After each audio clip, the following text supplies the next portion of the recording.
Descargo de responsabilidad, no soy el autor de esta historia, y dejaré el link de la historia original en la descripción. Disfruten el fic y tengan un buen día. Capítulo 121. Capítulo 14. La confesión íntima de la sacerdotisa. Ikigaya finalmente salió de la zona oscura creada por Di Junio. Al mirar hacia atrás, todo estaba completamente oscuro, impenetrable a la luz. Probablemente más de la mitad de la montaña estaba envuelta en la oscuridad. Entonces se dio cuenta de que tenía un problema. El problema era este: cómo despertar a una chica que no solo babea mientras duerme, sino que además está completamente desnuda. Si fuera un hombre, sería fácil lidiar con él. Pero ese tipo de trato, evidentemente, no podía aplicarse a una chica. Al fin y al cabo, como caballero, jamás se permitiría hacer algo inapropiado. Con cuidado, recostó a Mariya Yuri.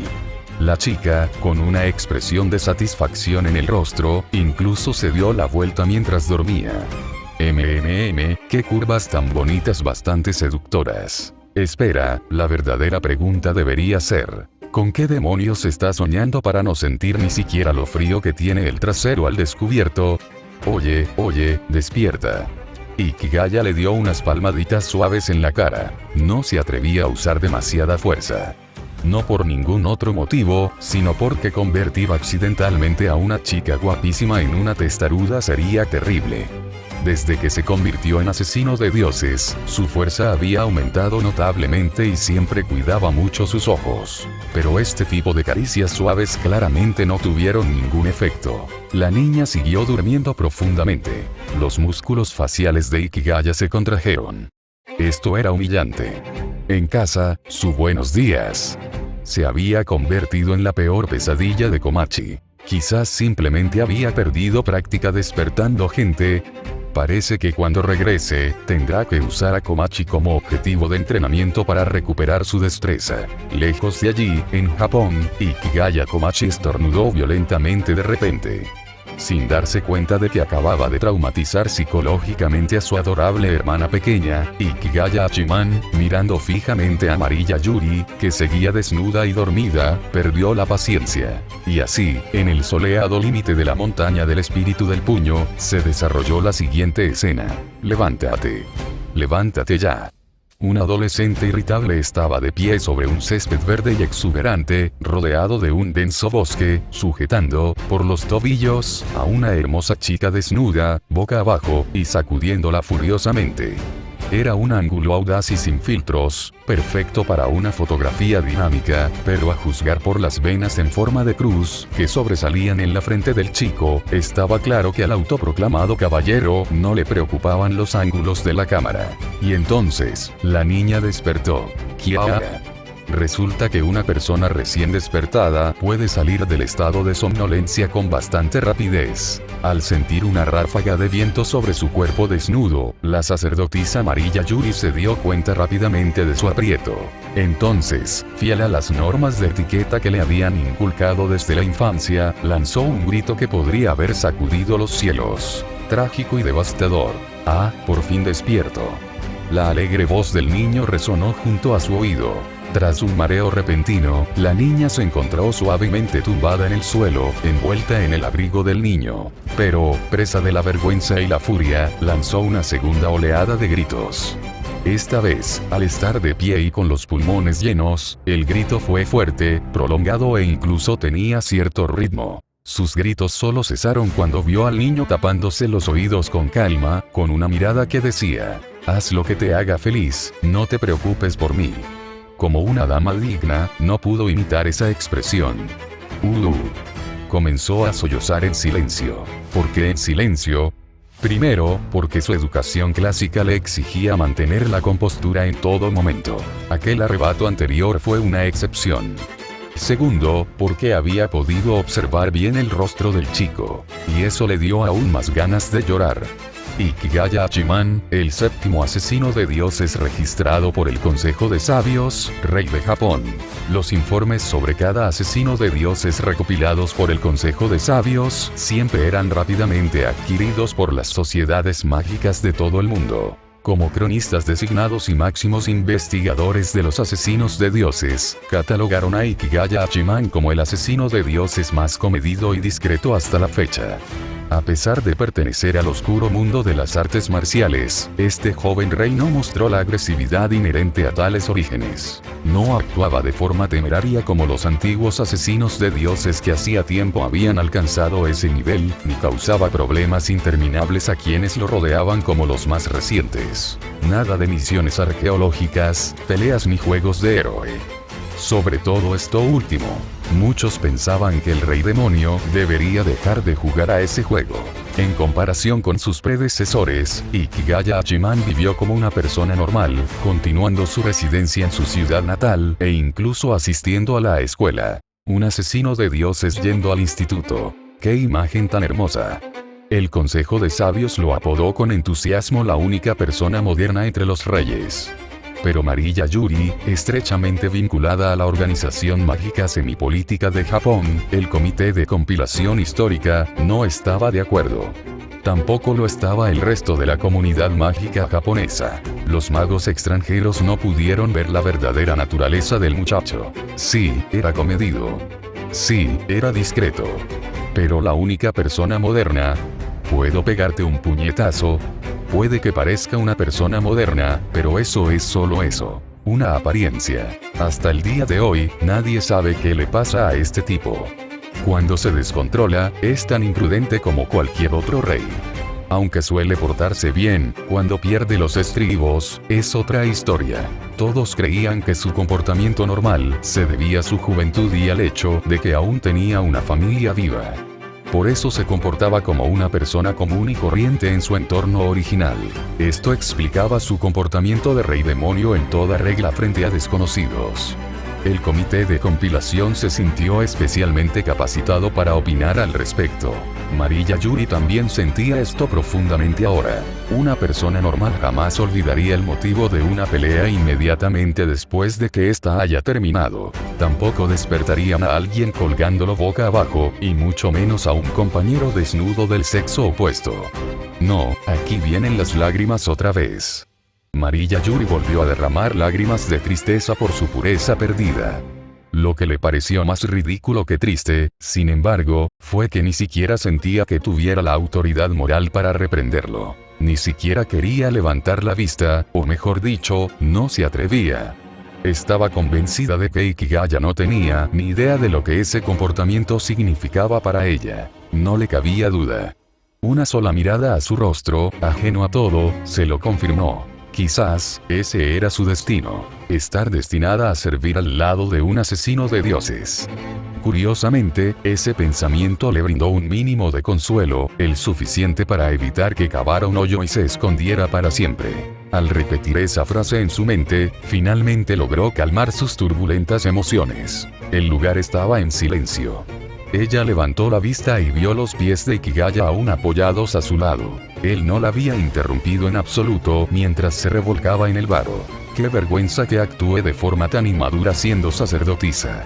Yuri se sentía profundamente avergonzada, aunque su anterior nerviosismo hacía que su rostro no pudiera ponerse más rojo. Tras respirar hondo, finalmente reunió el valor suficiente para levantar la cabeza y mirar a Ikigaya. Bien. Tenía pensado darle las gracias. Vamos, Yuri, tú puedes. Al volver a ver a Ikigaya, sintió lástima. Sabía que el chico tenía problemas para socializar y que no tenía amigos, ni siquiera antes de convertirse en un cazador de dioses. Pobrecito, seguramente se volvió así por falta de comunicación. En realidad no era mala persona. Aunque su forma de despertarla era extraña, le había dado su abrigo. De repente, Yuri sintió una gran responsabilidad. Ella tomó una decisión. Rehabilitaría a ese muchacho, lo convertiría en un rey responsable, bondadoso y noble que lucharía para proteger a su pueblo. Ahora, ¿cómo debería llamarlo? ¿Ikigaya-kun? No, demasiado íntimo, qué vergüenza. ¿Ikigaya-sanma? No, demasiado formal, los hace parecer extraños. Supongo que San servirá. Aunque no estén en la misma escuela, ambos son estudiantes de preparatoria. Tras tomar su decisión final, Yuri se ajustó el abrigo y miró valientemente a Ikigaya, hablando con una voz apenas más fuerte que la de un mosquito. Ikigaya-san. ¡Qué vergüenza! Pero, ¿por qué no hay reacción? Yuri echó un vistazo al rostro de Ikigaya. Parecía totalmente distraído. Probablemente no la había oído. Mientras ella dudaba si volver a llamar, Ikigaya respondió de repente. Miko, parece que alguien nos está siguiendo. ¿Eh? Ah, perdón, me equivoqué. Es un pájaro. Ese pájaro lleva un rato dando vueltas por aquí. Podría ser un sirviente de algún dios. Yuri levantó la vista con temor y vio lo que parecía un punto negro dando vueltas sobre su cabeza. Quizás debería derribarlo. Es tan molesto como un mosquito. Esa no es una buena idea, Ikigaya-san. Podría ser simplemente un pájaro común y corriente, ¿eh? Justo cuando estaba a punto de darle una charla sobre el respeto a los animales pequeños, Yuri abrió mucho los ojos cuando Ikigaya recogió una roca del tamaño de una persona que estaba cerca. Había muchas rocas de ese tipo en la montaña del espíritu del puño, pero aún así. Ikigaya-san. Yuri de repente se sintió un poco incómodo. ¿Qué vas a hacer? Golpea al pájaro, dijo Ikigaya con naturalidad. Dijunio es un dios de Dongiri, el rey de los pájaros, ¿recuerdas? Marilla Yuri se dio cuenta de repente de lo difícil que sería su misión. No sabía qué decir, pero Ikigaya sabía perfectamente lo que quería hacer. Al instante siguiente, arrojó la roca. La enorme piedra se elevó hacia el cielo con un silbido producido por la fricción del aire, cargando contra el punto negro con una fuerza inmensa, brutalmente agresiva. Entonces, la piedra explotó en el aire. Entre los escombros que salían volando, un pájaro se precipitó hacia el suelo a una velocidad antinaturalmente rápida. Marilla Yuri se quedó paralizada por el miedo, no por la escena violenta. Sinceramente, nada de lo que hizo Ikigaya podría superar lo absurdo de su anterior método para despertarse. No, su sorpresa fue por culpa de ese pájaro. Ese pájaro era en realidad... Capítulo 122. Capítulo 15. En estos tiempos, ni siquiera un pájaro es un pájaro. Como dice el refrán, cuando ves una montaña por primera vez, es solo una montaña. Cuando la miras de nuevo, ya no es una montaña. Ikigaya no recordaba muy bien qué significaba ese dicho, pero para él, parecía un comentario sobre lo falso que era todo hoy en día. Demasiadas imitaciones, mucho estilo y poca sustancia. Y ahora, tenía que admitir, el mundo era un verdadero desastre. La moral se había ido al traste. Incluso los pájaros ya no eran pájaros. Un mundo tan desvergonzado estaba básicamente condenado. Miao Dadan. Una vocecita adorable dijo eso. No te equivoques. La vocecita obviamente quería decir eres tan atrevida. Pero incluso si la pronunciación fuera ridículamente incorrecta, a ningún hombre le disgustaría escucharla, especialmente si viniera de una adorable niña pequeña. Dicho esto, uno debe gritar no soy un lolicón 3 veces antes, de lo contrario los transeúntes podrían llamar a la policía. ¿De quién es este niño?, preguntó Ikigaya a Chiman, agachándose. A la pequeña le molestaba mucho mirar a la gente y le daba patadas en la pierna con cara de enfado y puchero. A Ikigaya no le gustaban especialmente los animales pequeños, las flores ni las plantas, pero era amable con los niños. Después de todo, su hermana lo había llamado un hermano mayor ejemplar. No podía arruinar esa reputación. Como no obtenía ninguna respuesta, miró a Marilla Yuri, que estaba cerca, y descubrió que temblaba como si su vida dependiera de ello, con el rostro pálido y los labios temblorosos. Así que eso de que no le tenía miedo al frío, se estaba congelando. Además, en serio, necesitaba dejar de temblar, porque sus atributos se movían tan salvajemente que ni siquiera su abrigo podía ocultarlos. Tras comprender un poco la filosofía de Boban, según la cual las sacerdotisas solo sirven para hacer pociones y, por lo demás, son inútiles, Ikigaya dejó de interactuar con Marilla y volvió a centrar su atención en la pequeña Loli. Era difícil de creer, pero esta pequeña criatura había dominado la magia de la transformación. Ikigaya quedó impresionado. Ese pájaro de hace un momento. Era ella. Pero tras destrozar la roca y aterrizar aquí, parecía haber agotado su energía mágica, y ahora lucía completamente inofensiva y ridículamente adorable. Incluso sin la parte de la transformación, Ikigaya la habría encontrado interesante. Iba vestida con un anfu tradicional chino, de esos que solo se ven en las series. La prenda inferior caía como una falda, y las mangas y el dobladillo de la superior eran excesivamente largos. Claramente no era de su talla. ¡Qué gracioso! Su aspecto era absolutamente adorable, una belleza en ciernes. Palabras como futura belleza le venían como anillo al dedo. A pesar de ser una niña, sus ojos eran penetrantes y brillantes, pero rebosaban de desdén. Ikigaya supuso que debía pertenecer a alguna antigua secta china. En este mundo, los chinos estaban repletos de sectas y clanes, formando su propia sociedad mágica. Esencialmente, el mundo de las artes marciales. Y, curiosamente, la mayoría de estos artistas marciales odiaban la ropa moderna y preferían disfrazarse con atuendos históricos. Llevaba el traje antiguo y tenía una actitud tsundere. Sin duda, era la hija de algún poderoso maestro de secta. Ahí es donde entran las ventajas de ser una campeone. ¿Y que si ella es de segunda generación? Yo soy de primera generación. Hermanita, ¿dónde están tus padres?, preguntó Ikigaya. No le bastó con preguntar. Como parecía tan divertido molestarla, extendió la mano y le pellizcó la mejilla. La pequeña Loli se enfadó y le lanzó una bocanada de aire. No pasó nada. Y ella parecía completamente sorprendida. Sin saber qué se suponía que debía ser esa ráfaga de aire, Ikigaya decidió seguirle el juego. Al fin y al cabo, en cierto modo era culpa suya. ¿O no? He sido derrotado.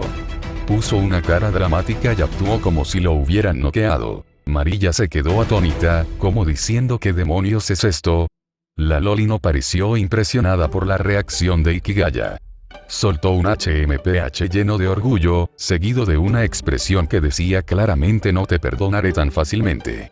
Ikigaya siempre pensó que tener una hermana ya era suficiente problema, pero ahora consideraba seriamente negociar con sus padres para adoptarla como una segunda hermana pequeña, porque era demasiado divertida. Pero justo cuando Ikigaya se lo estaba pasando en grande burlándose de ella, un estruendo provino de la oscuridad a sus espaldas. Dejó de hacer el tonto y se giró para mirar. En el cielo, originalmente completamente oscuro, apareció una enorme esfera de luz giratoria. Era tan vasta que, incluso con la visión mejorada de un campeone, apenas pudo distinguir el vórtice formado por dos corrientes opuestas. Parece que Di Junio había empezado. En la mitología, Di Junio es un dios creador que exhibe constantemente su lado masculino. Él y la diosa del sol engendraron 10 soles, y él y la diosa de la luna engendraron 12 lunas. Claramente, a diferencia de Piccolo de Dragon Ball, no puso huevos de una manera tan desagradable y explícita. Además, como dios del tiempo derivado de la deidad solar, era el aspecto masculino del tiempo. En otras palabras, él representaba el Yang. Y hablando de Yin y Yang, hay que mencionar el culto al sol, que tiene su origen en la comprensión que los antiguos tenían de la luz solar. Los dos temas principales en las primeras sociedades humanas eran la vida y la muerte. La vida representaba el anhelo de eternidad, mientras que la muerte representaba la esperanza de renacimiento. Por ello, los antiguos veneraban profundamente todo aquello que simbolizara la inmortalidad o la resurrección. Observaban que el movimiento del sol era el símbolo más vívido de la vida y la muerte. Creían que todos los cambios en la naturaleza ocurrían según la salida y la puesta del sol, lo que se convirtió en el fundamento de la ley universal y dio lugar al concepto de yin y yang. Cuando sale el sol, todo es vibrante y está lleno de vida. Eso es yang. Cuando se pone, la oscuridad y la inercia se apoderan de todo. Eso es yin. El movimiento del sol, como el yin y el yang, lo convirtió en el regente de todos los dioses. Por lo tanto, naturalmente se convirtió en la deidad suprema en el culto solar de la antigua China. Ahora, Di Junio estaba demostrando vívidamente ese concepto con sus poderes. El torrente de luz que fluye sin cesar debe ser la fuerza reproductiva del yin y el yang. La energía yang provenía obviamente de Di Junio, y la energía yin de esas chicas. Ikigaya ya lo había notado cuando entró por primera vez en la montaña Fénix. La luz que emanaba de sus cuerpos era su energía reproductiva. Como Dios, Di Junio obviamente no utilizaba la reproducción como los humanos. Para él, era simplemente energía, como magia. Y dado que era energía, podía extraerse. Hikigaya miró fijamente el vórtice.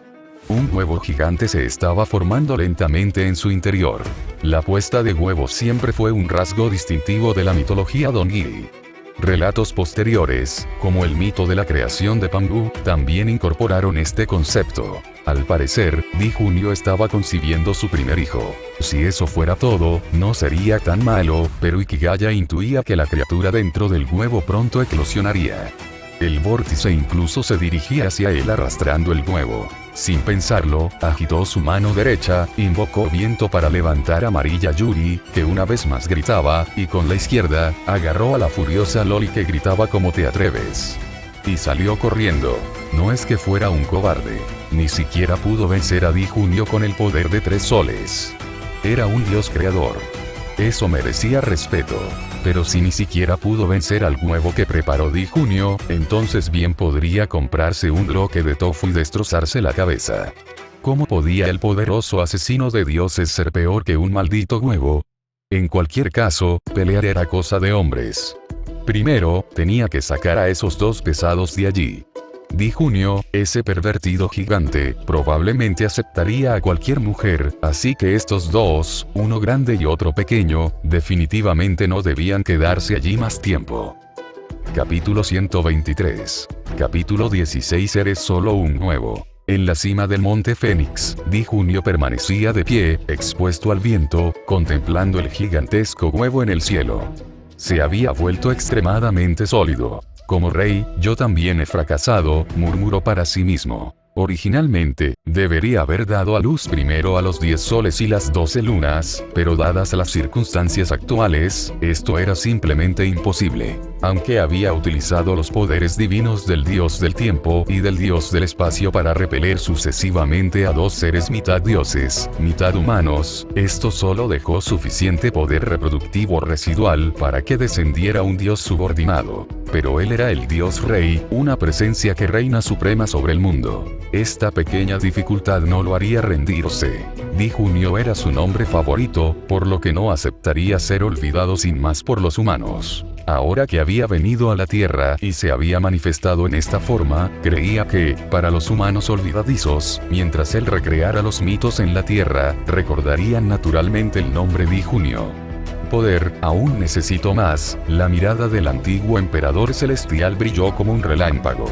Mi subordinado, una vez me serviste en la conquista de la tierra. Ahora, necesito tus servicios una vez más.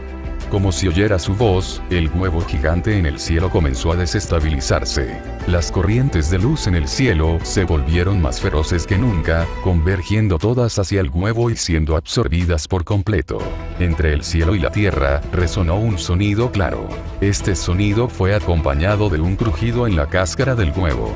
Con ese inicio, el huevo gigante se hizo añicos por completo.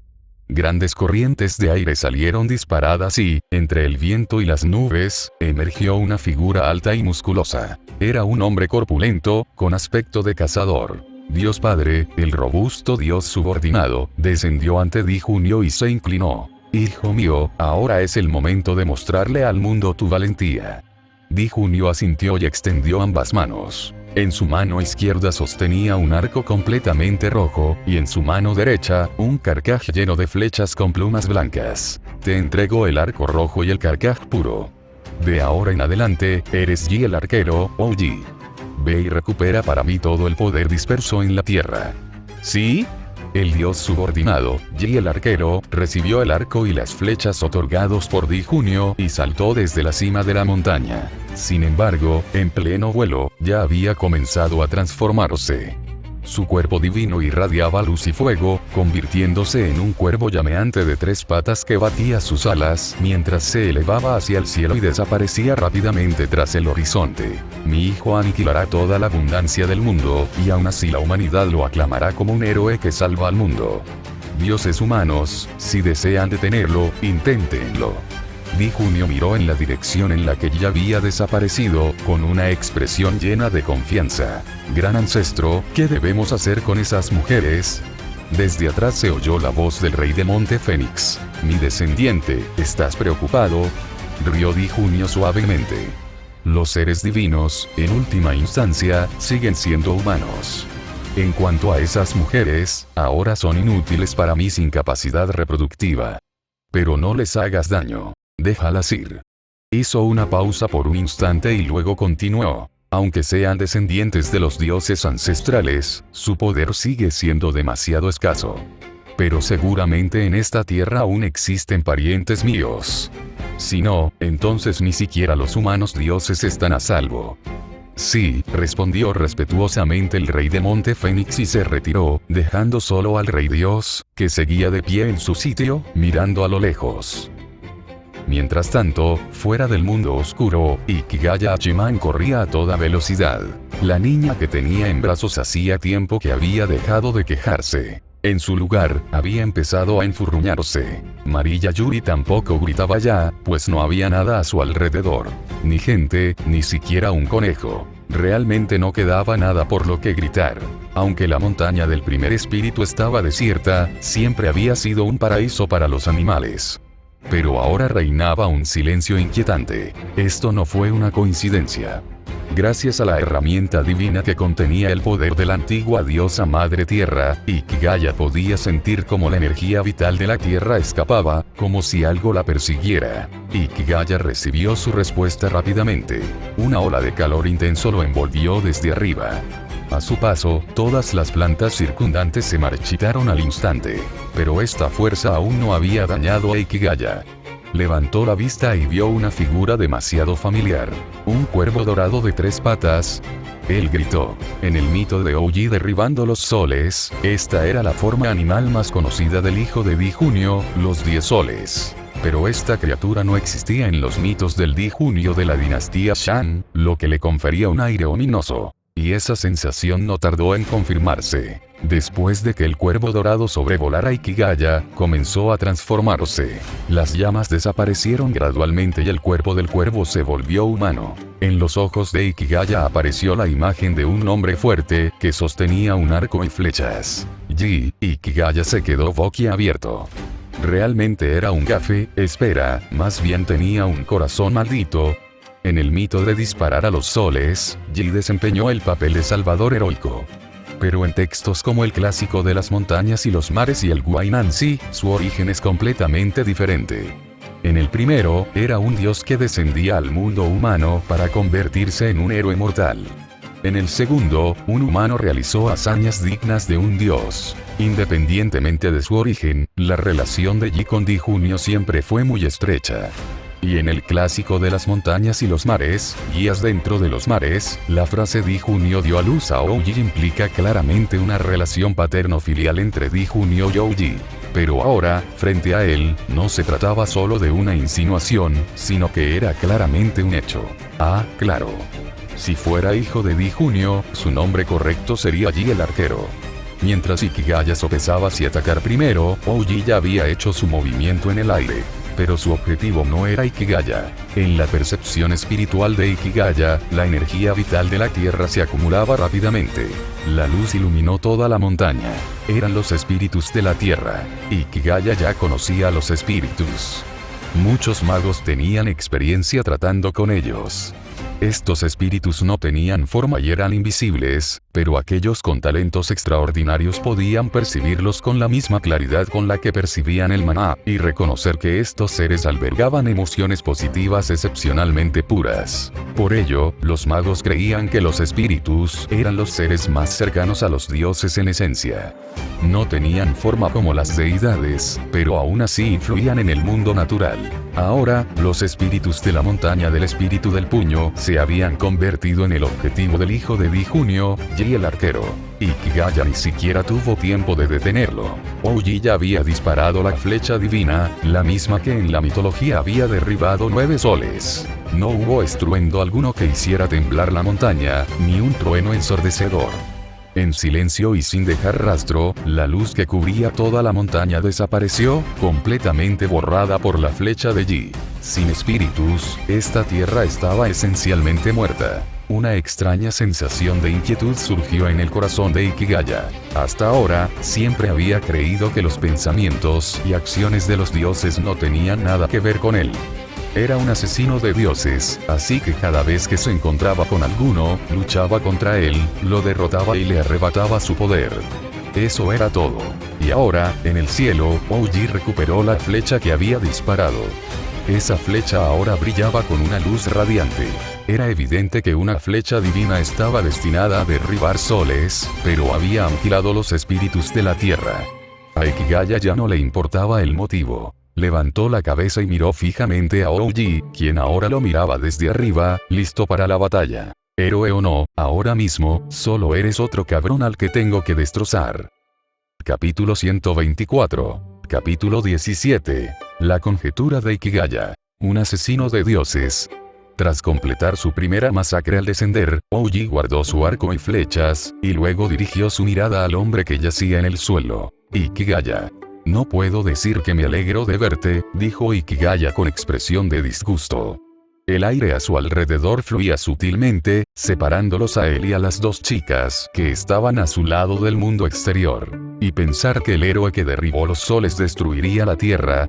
¿No te parece vergonzoso?, gritó. Aunque no le gustaba provocar verbalmente, cuando el oponente es un dios, no hay nada que hacer. Porque ese tipo de conversación podría ganar tiempo, ayudarle a encontrar puntos débiles en las respuestas del enemigo y, lo que es más importante, el habla es el primer canal para descubrir la identidad de un oponente. Esta vez no fue diferente.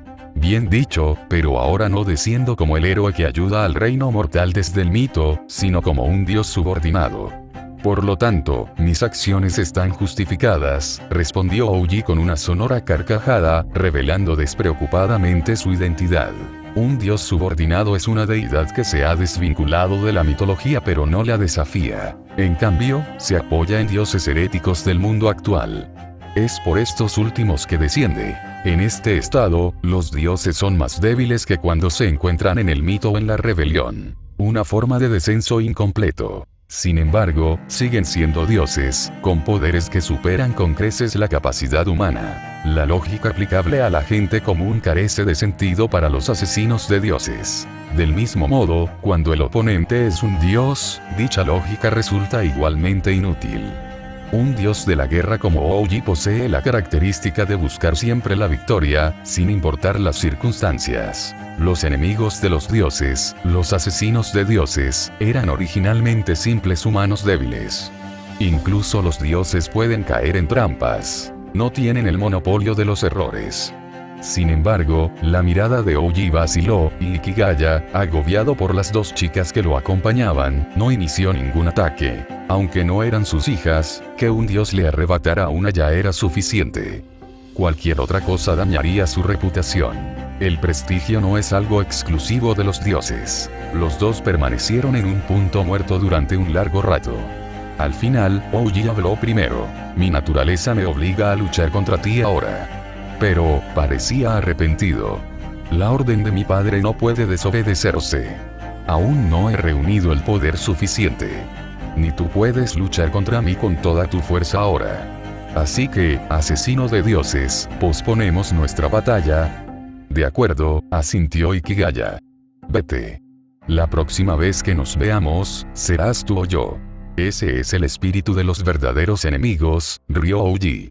Luego se transformó de nuevo en un cuervo dorado resplandeciente, batió sus alas de fuego y se elevó hacia el cielo, dejando atrás a Ikigaya y a los demás en una tierra que, aunque rebosante de vida, en realidad ya estaba muriendo. Ikigaya observó en silencio la partida del dios subordinado hasta que éste desapareció de su vista y su energía divina dejó de ser perceptible. Solo entonces retiró su poder mágico. A su lado, Mariya Yuri parecía pálida, mientras que la niña pequeña hacía un puchero con expresión de enfado mirando al cielo, y su fortaleza mental hizo que Ikigaya la mirara sorprendido. Vamos, dijo, tomando la mano de Yuri y alzando a la niña en sus brazos. Yuri se sonrojó al sentir que le tomaban la mano, pero la niña no tenía reparos en hacerlo. Sus manitas comenzaron a golpear ruidosamente la cabeza de Ikigaya. Cabeza de huevo. Tonto. Tonto. Gritó furiosa. ¿Por qué no le pegaste? ¿Qué carácter? ¿Hasta qué punto la habían mimado sus padres? No es que a Ikigaya le molestara en lo más mínimo. De hecho, le pareció bastante divertido. Y una vez más, Ikigaya tuvo una profunda revelación. Este mundo realmente se rige por las apariencias, desde la infancia. Vale. La próxima vez le ganaré, dijo. Al no tener barba, no podía jugar al juego de la barbilla rasposa con la chica, lo cual lamentaba un poco. Aún así, en un intento por parecer accesible, le acarició la mejilla con descaro. La niña respondió dándole una bofetada aún más entusiasta. Yuri, que observaba desde un lado, tenía una expresión aturdida que decía: ¿estoy soñando o simplemente estoy perdiendo la cabeza? Parecía que quería decir algo, pero luego vaciló, insegura de sí misma. Dividida y confusa. Pero Ikigaya, absorto jugando con la niña, no se percató del extraño comportamiento de Yuri. Sin ninguna interferencia divina cercana, el viaje desde la montaña del espíritu del puño transcurrió sin problemas. Sobre todo cuando se vislumbró el perfil de Jusenkyo, incluso la niña pequeña mostró satisfacción. Sin embargo, al entrar, descubrieron que todos los manantiales se habían secado. La energía de la tierra se había agotado. Donde antes no se percibía ni el más mínimo rastro de poder mágico, ahora solo quedaban vestigios de energía divina. Esto llevó a Ikigaya a una audaz especulación. Como dios supremo de los bárbaros orientales, la autoridad del emperador Junio se centraba en el sol y la reproducción, estrechamente ligados. Desde el ave oscura hasta el cuervo dorado de 3 patas, el número de patas del ave solar simbolizaba una creciente dedicación al culto a la fertilidad. Por lo tanto, el poder reproductivo debía ser crucial para el emperador Junio, posiblemente la raíz misma de su poder. En la mitología, la abundancia se manifiesta a través de la reproducción, algo que incluso los principiantes en mitología pueden comprender. En medio de todo esto, los espíritus de la tierra y de las cosechas desempeñan un papel fundamental, especialmente estos últimos. Muchos espíritus de los cereales incluso se utilizaban como tótems tribales, considerados ancestros. Osiris, el dios egipcio venerado por muchos, era también el dios de la resurrección, la lluvia y los cereales. El crecimiento y el marchitamiento de las cosechas y de la tierra simbolizan el ciclo de la vida y la muerte. Así que Ouji podría estar reuniendo energía reproductiva para el emperador Junio. En la mitología oriental, el sol es la encarnación más tangible del poder reproductivo. Las flechas divinas que se usan para derribar soles también pueden afectar a otros seres con capacidad reproductiva. Esto aclara el papel de Ouji. Es un dios que se apropia del poder reproductivo. Eso también explicaría por qué, según el mito, Ouji no murió por flechas sino por madera de durazno, y por qué posteriormente fue deificado como dios del exorcismo. Porque en vida, Ouji era el dios de la fertilidad y la cosecha. El arco y la flecha simbolizaban la fertilidad. Los antiguos creían que el melocotonero albergaba espíritus divinos, lo que lo convertía en un arma apropiada contra él. En vida, era el dios del crecimiento. Tras su muerte, se convirtió en lo opuesto, un dios de la calamidad. Como dios del Songwu, un ritual para la eliminación de desastres, la gente lo veneraba para alejar el mal y traer prosperidad a las personas y al ganado. Al darse cuenta de esto, Ikigaya se sintió de maravilla. Sintiéndose bien, utilizó un ataque que había dejado de usar hacía tiempo: el movimiento de peinar con las garras demoníacas. Como Komachi no estaba cerca, el único objetivo disponible era la niña. Tras haber sido atacada, la chica lo miró con una intensidad asesina. Pero a Ikigaya, con su buen humor habitual, no le importaba en absoluto. Se giró hacia Yuri y le dijo: aquí la cosa se va a poner peligrosa. Creo que deberíais iros a un sitio aún más lejos. Hay una familia cerca. Yo os llevaré. De acuerdo. Yuri asintió, conteniendo su vergüenza. Lo que realmente quería decir era: podemos hablar de ropa, tal vez. Pero después de viajar con él, había llegado a comprenderlo un poco mejor. Lo que para ella parecía de sentido común, para él podría no significar nada. En cuanto a los rencores y las travesuras entre Ikigaya y la niña, la sacerdotisa, dotada de una poderosa intuición espiritual, optó sabiamente por guardar silencio. Al no haberlo impedido desde el principio, hablar ahora solo sería contraproducente. Sabiendo esto, incluso con profundas dudas en su corazón, Yuri guardó silencio. Ella siguió a Ikigaya en silencio, continuando su camino.